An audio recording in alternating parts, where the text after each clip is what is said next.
धारदार हथियारों से हमारे पे हमला कर दिया, हमारी नाक काटने का प्रयास किया गया है। तो बाथरूम में जब गए तो ठीक थे, तो बाथरूम से निकलने के बाद उनको किसने मार दिया?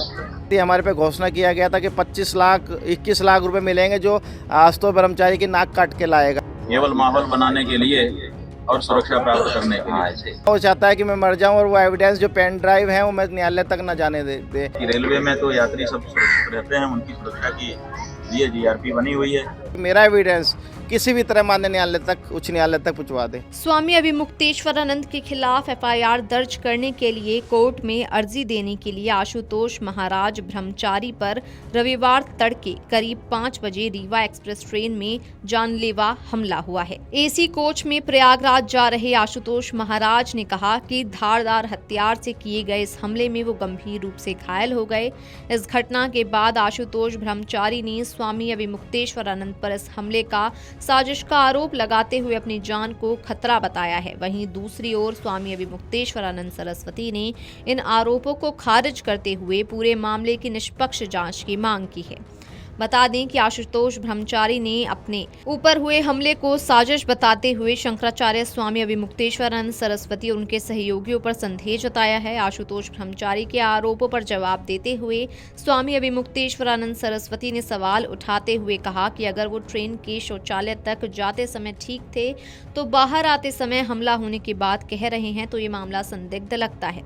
उन्होंने ये भी आरोप लगाया कि ये पूरी कहानी बनावटी हो सकती है और इसका उद्देश्य सिर्फ अनुभूति हासिल करना या सुरक्षा लेने का हो सकता है। ऐसा है कि जो अटेंडेंट है, जैसा कि हमको समाचार में बताया गया, वो कह रहा है कि बाथरूम में गए तब तक तो ठीक थे, बाथरूम से निकलने के बाद से इनका ये हाल हो गया। तो बाथरूम में जब गए तो ठीक थे, तो बाथरूम से निकलने के बाद उनको किसने मार दिया?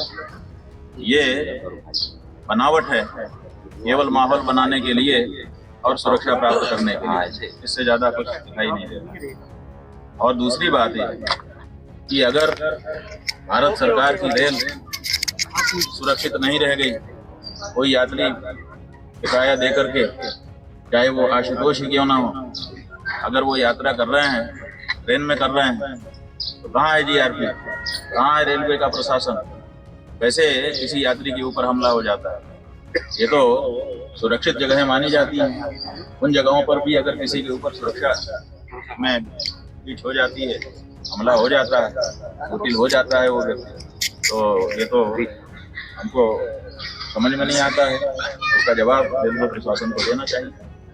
कि आज वो साक्ष्य सबमिट करने जा रहे थे कोर्ट में और इसी दौरान उनके ऊपर हमला हुआ है। ठीक है, हमने 2 बात बताई। एक हमने बताया कि अटेंडेंट कह रहा है कि बाथरूम जाते तक ठीक थे, फिर बाथरूम के अंदर तो अकेले ही थे, ऐसे हो गया। दूसरी बात यह है कि रेलवे में तो यात्री सब सुरक्षित रहते हैं, उनकी सुरक्षा के लिए जीआरपी बनी हुई है, पेट्रोलिंग करती रहती है, स्टेशन में नजर रखती है, कोई गड़बड़ आदमी ना जाए। रेल के अंदर भी नजर रहती है, बहुधा तो सीसीटीवी कैमरे भी कहीं ना कहीं उनके लगे ही रहते होंगे।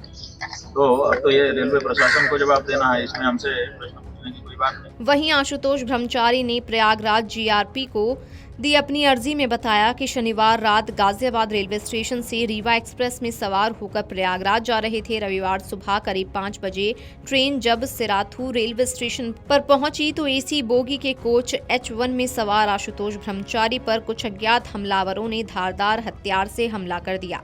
हमले में वो लहूलुहान हो गए और अपनी जान बचाने के लिए ट्रेन के टॉयलेट में छिप गए।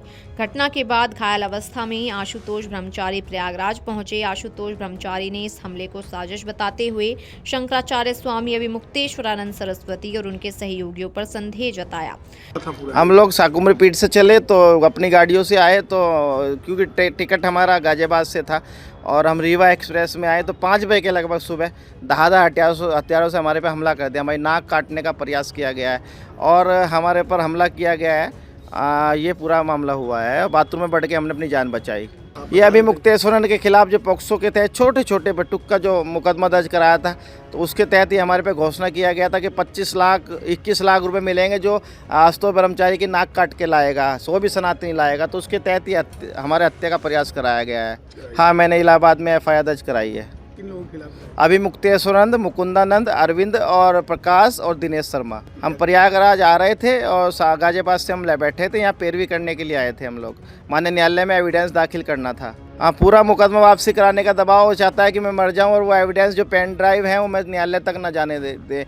परंतु मैं बस यही मांग करता हूं पुलिस से भी और सरकार से भी कि मेरा एविडेंस किसी भी तरह माननीय न्यायालय तक, उच्च न्यायालय तक पहुंचवा दें। इस घटना के बाद आशुतोष महाराज ब्रह्मचारी ने प्रयागराज जीआरपी में तहरीर देकर एफआईआर दर्ज करने की मांग की है। पुलिस पूरे मामले की जांच में जुट गई है। जीआरपी अधिकारियों के मुताबिक ट्रेन में मौजूद यात्रियों और रेलवे स्टाफ से पूछताछ की जा रही है ताकि हमलावर की पहचान की जा सके।